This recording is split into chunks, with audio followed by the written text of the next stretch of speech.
Mic check. Mic check. Mic check. Mic check, mic check. There we go. Good. Alright. You gonna hear that dribbling in the Yeah. I know where to catch on that.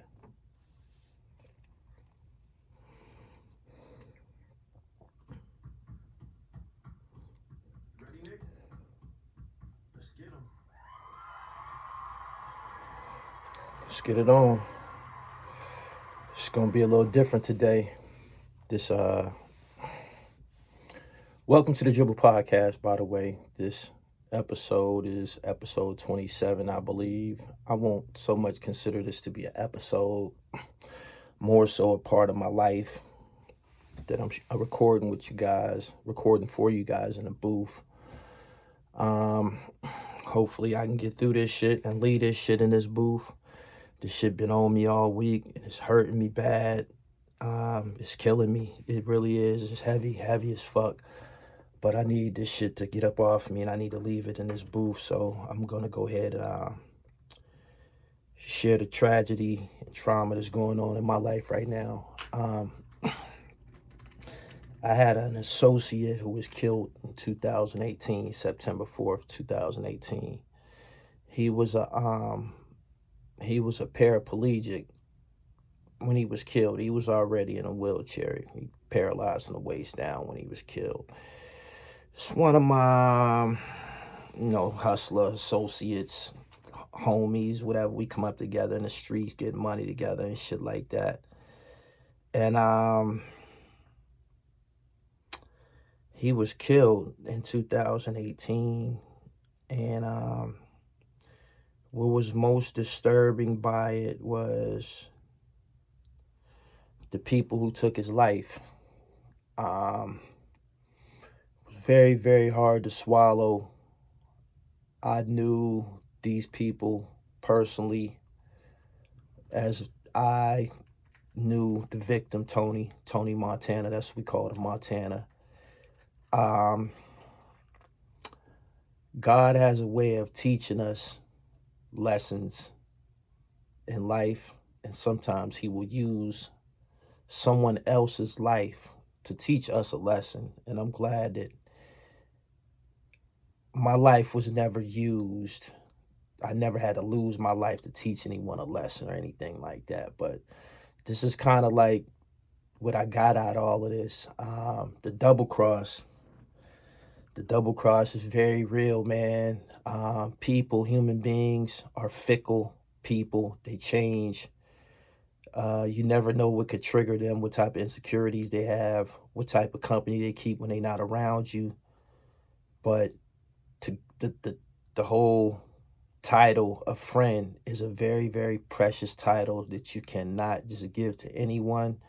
We know from growing up, we might have day ones and things like that and people who have been around us the whole time and shit. But the term friend is very, very, very real. And I consider myself to have been a friend to many people in my day.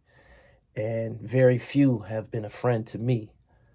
But getting back to this case, this case is in the news right now, and because of it, I have to relive everything that happened to my homeboy. I have to read about it in the news and converse about it with friends of mine and shit like that.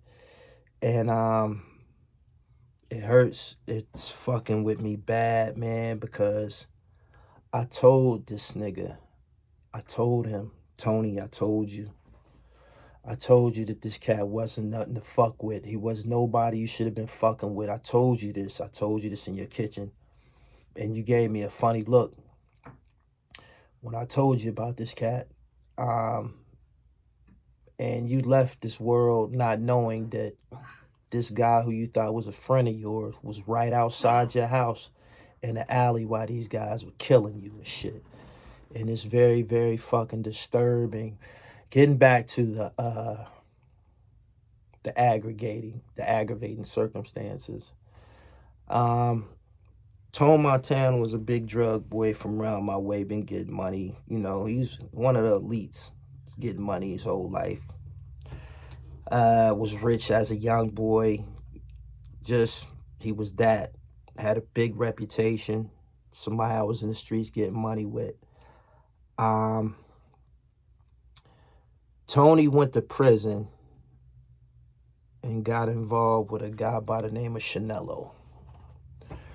I was in this jail called Mercer in like 2001.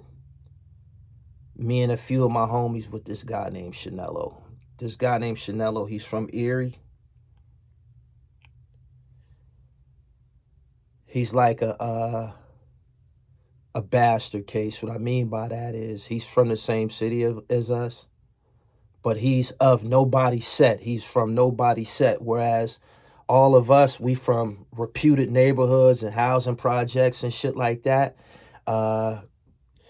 He wasn't a part of nobody's set. He was not a part of nobody clique, nobody hood, nothing. He had no ties, no legitimate ties to the streets because he was in institutions in prison his whole life. Even as a juvenile, he was always confined.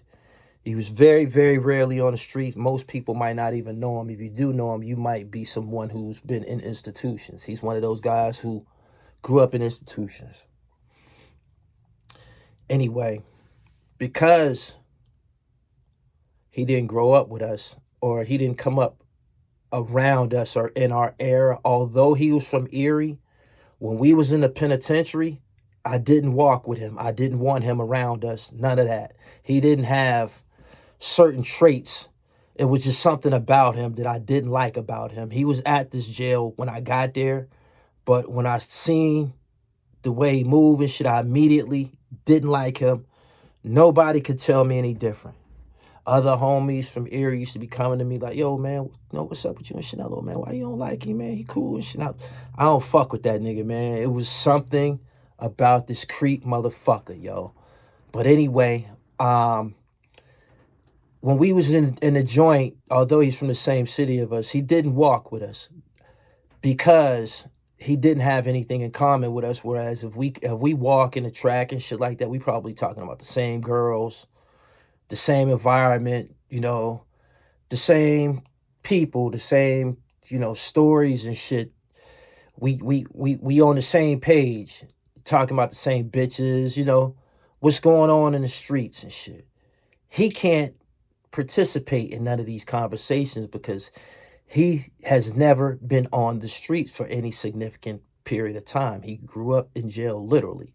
So what you have is a guy who don't have a father figure, none of that shit, growing up in institutions. And what happens is he start looking up to, glorifying, admiring motherfuckers who he's met in prison. He starts to draw traits and characteristics from niggas that he's met in prison from different cities and shit like that. He basically has spent his time in prison stealing other niggas' identities and shit. And because we from Pennsylvania, we do a lot of time with guys from Philadelphia. Philly is a big robbery city. Robbery, home invasion, robbery, takedown, robbery, bank robbery. And doing time with these guys, just from the conversations and the environment, some of their practices can rub off on you. It did to me at a point in time. Shanello was someone who was in the institutions forever. Never had a chance to come out and make a name for himself. His whole world is jail.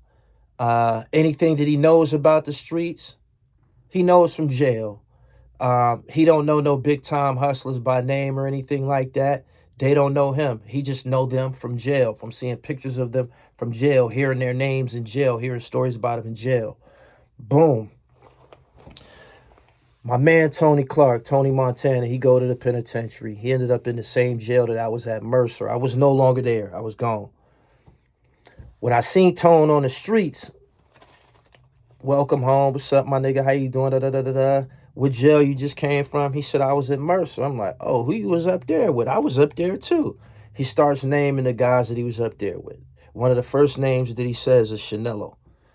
I said, you fuck with that corny ass nigga? And my man kind of gave me a funny look like, yeah, that's my young boy shit. I'm like, that nigga's a bird, man. Like I'm shocked. Like I don't fuck with that nigga.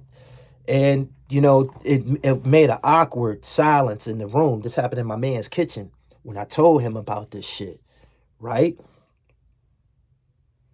Boom. My man Tone get killed. When they reveal the suspects on the news, it's 3 young boys and Chanello. When I seen a Chanello on the news with these young boys responsible for my homeboy's killing, I told my man and anybody around me, I said, that bitch ass nigga took them young boys up there to rob and kill Tone. Because these young boys, they were young. They was in their teens. They wouldn't know. They're from a whole nother generation. They wouldn't know Tony Montana. They wouldn't know that he was a big drug boy with a reputation, nothing. Had they known the magnitude of who he was, they probably wouldn't have did it. They were in the dark. They were misled by a devilish, suck-ass, pussy-ass nigga who been in jail all his life. But anyway, while he's in jail, he's absorbing niggas' characteristics. He absorbing people's character and mentality and shit. And not only that, he became a barber. That's the only way you can become a barber in a state prison. You got to be there a minute. He ended up becoming a barber. So when he get out of jail, finally get out of prison, he got the Philadelphia haircut. He got the Philadelphia hand mannerisms and shit. And he talked with the slang. You know what I mean? Blase blah, talking slick like he's from Philadelphia. This shit that I'm telling you, he used this shit to impress a group of young boys. Had them thinking that he was really like that he was this really like super goon, gangster type, take money type dude, when in all reality, he was none of those things. These were just some things that he probably aspired to be from stories he heard in prison. So he putting into these young boys' heads, robbery, robbery, robbery. He said on the stand, I'm reading this on the news, he said on the stand that he was a father figure to these young boys. He taught them the ways of the streets, taught them what to do and how to move and how to do robberies and shit like that. These young men had no idea that the day that they met this corny motherfucker, that their life was over with. Young boys, pay attention if you're watching this. Be careful of these older guys. Do not let these guys leave an impression on you or put an impression on you, you know what I'm saying, that leads you to believe that you have to act out to fill the shoes of an image that he set in his mind. Yeah, there's many, many young boys in the penitentiary gonna die there because of an older coward motherfucker put him up to killing somebody or doing some old stupid shit, and it's gonna have them in the penitentiary for the rest of their life. That's what happened to these young boys. This weird, retarded motherfucker don't got no associates, don't got no drug contacts, don't got any of that. You know what I'm saying? He boasting about how he got licks to hit and shit. He don't have any of that because he's not in the drug world. He's not accepted in the drug world. But you know who he has? He has Tony Montana, a guy that he was in prison with. No, they never had any history on the streets. Never did anything. Chanello's not a hustler. They had nothing, no history on the streets. Tony Montana come to the penitentiary. He don't know Chanello, but Chanello know him because Tony Montana's a famous street nigga and shit. So what Chanello do? He hops straight on dick. He's pushing Tony around. Tony's in a wheelchair. He's pushing him around the prison institution. He's cutting hair. Everything that he could do to get close to him. Tone don't even know, nigga. He using your ass. Tone, I talked to my man Link earlier today, who was in another jail with Tone and Chanello. And he said Chanello was pushing Tone around in a wheelchair at this jail. And he said, you know what? None of us fucked with Chanello like that. Nobody really fucked with him like that, except for Tone. And that's something that Tone always did for whatever reason. Even when he was in the streets getting big money, he always had these off-brand niggas around him. If you did some business with him, he might send one of these niggas to bring it or whatever. They were always around. There was nobody around what you would consider a real nigga. They was never around him at all. At a point in time, I remember him having shooters, but even these niggas was like some corny, off-brand, wanna-be down type motherfuckers with nothing. And he kept these types of dudes around him. And I believe he was fashioning Shanello to be the same way. He got him pushing him around in a chair in the institution, cutting his hair, and he brought that relationship with him home from jail. Now check how this go. See Tony Montana on the news, he didn't got killed. Number one, in order to deal with this guy Montana, you got to know him. You got to be from the world and shit. You can't get up on him. He's not gonna, you can't get into his world. You can't do no business with him, nothing like that. Nothing, unless you know him. And when I seen Shanello on the news with these young men, I said, this bitch ass nigga was cutting Tone's hair and had the relationship with Tone, and he put them young niggas on him. I said this when they got arrested in 2018. The trial is going on now. This pussy ass nigga is on the stand right now recounting how he lined my man up. He said that there's no honor amongst thieves, and this backdoor or backstabbing practice is quite common in the street world. And it pissed me off, man. It really upset my stomach because this bitch ass nigga was never in the streets. He don't know the street world. He don't know the laws or anything like that. Because if he had any experiences on being in or spending any time in the streets, he would know that the guys that you steal with, the guys that we rob and steal with, this is family. This is family. You feel me? Like, he would have already known that Tone is a hustler on the highest level. We get money out here. We don't do this. He didn't know the thoroughbred shit. He didn't. He only knew half of the story. Half of the story that he was ever able to attain in the prison system around a bunch of creep, cutthroat motherfuckers who will double cross you. This is what he knew. This is what he knew to be normal.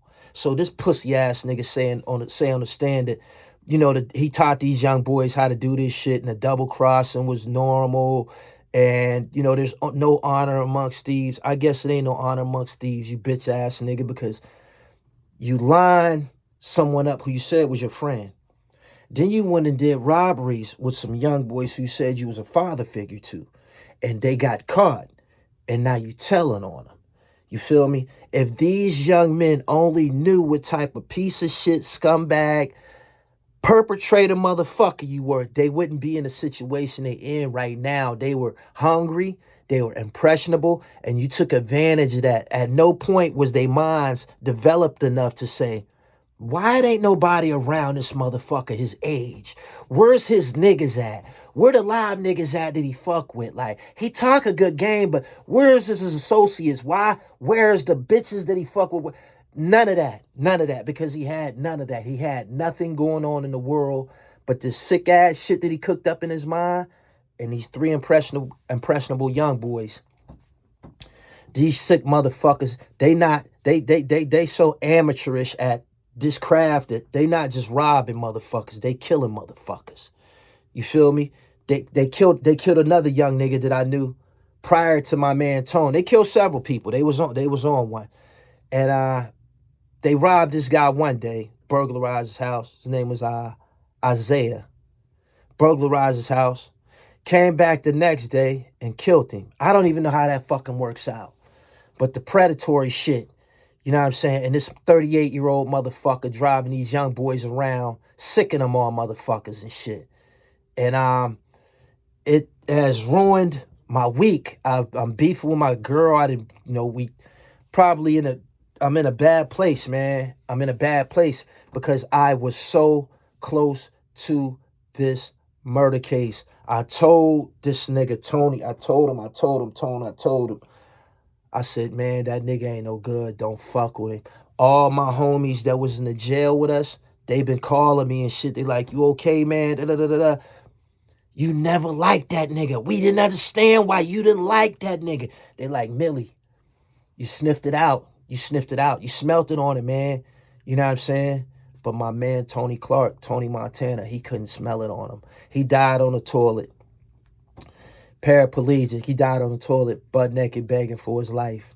He had no idea that the guy that was pushing him around in his wheelchair in the penitentiary, who he was eating with in the penitentiary, who cut his hair in the penitentiary, who cut his hair on the streets, who he called a friend, brought assassins to his home to rob him and kill him. And it gets more perverted, man, by day, because there's more details is coming out. How I guess my man was pleading for his life on the toilet, and he raised his hand up, to cover his face, and they fired a shot. The bullet went through his hand and hit him in his chest and bust his fucking heart open and killed him instantly. And that it's just something that I'm having a hard time dealing with. Like Tony Clark wasn't no angel when we was coming up. Like I said, he was a big drug boy. He had shooters. His name was tied to some murders back in the day. I gotta be truthful about this. This wasn't a square. He wasn't a square, but he was one of ours. And this stranger, he didn't know that he was one of ours and shit. He never spent any time with us on the streets, and he came home, and he fueled some young men with some larceny that led to my homeboy getting killed. What's crazy about this is that I got another associate named Marv that when we was young, we used to deal with Tone. And I remember back in the day, Tone told Marv, when you come around and shit, man, like, come by yourself. He didn't want him to bring me. He was leery of me. And me and Marv was discussing this. I said, damn, this nigga was telling you don't bring me around and shit. Another motherfucker that he accepted killed him and shit. He said, well, man, Mill, you kind of had a reputation for robbery at a time. I never had a reputation for double crosses, though. You know what I'm saying? And this has me in a very, very bad place. It's fucking with my sleeping patterns. When I wake up, I see his face. I see his smile. I remember the last time we seen each other, he had a Volvo the same color as me. I had a navy blue Volvo at a point in time, and he had one too. And whenever he greeted me, man, it was always that hustler spirit. Yo, talking fast, smiling, kiki. It was always just a pleasure to be around him, and he didn't deserve that. You wouldn't think that someone with his disposition would have that type of fate. It kind of reminded me of it's a scene in Training Day when they go to the guy's house and dig the money out of the floor and shit, and they kill him and shit. It's really fucking with me. What's crazy is that they have this pussy ass nigga testifying on these young boys, and he was the adult. He was 38 years old when these crimes were committed, and all of them were juveniles. How the fuck do y'all give him the deal? He corrupted morals of minors. He took children to go kill. He gave them face masks and gloves and shit. How do y'all allow him to turn around and testify on some young men that he misguided and took to the gallows and shit? You feel me? Like, I don't understand that. I really don't fucking understand that. He is an adult. They were juveniles. It just don't make sense to me. A few years ago, they made it so juveniles can't serve a life sentence in Pennsylvania. They say sometimes juveniles, their minds aren't developed and shit like that.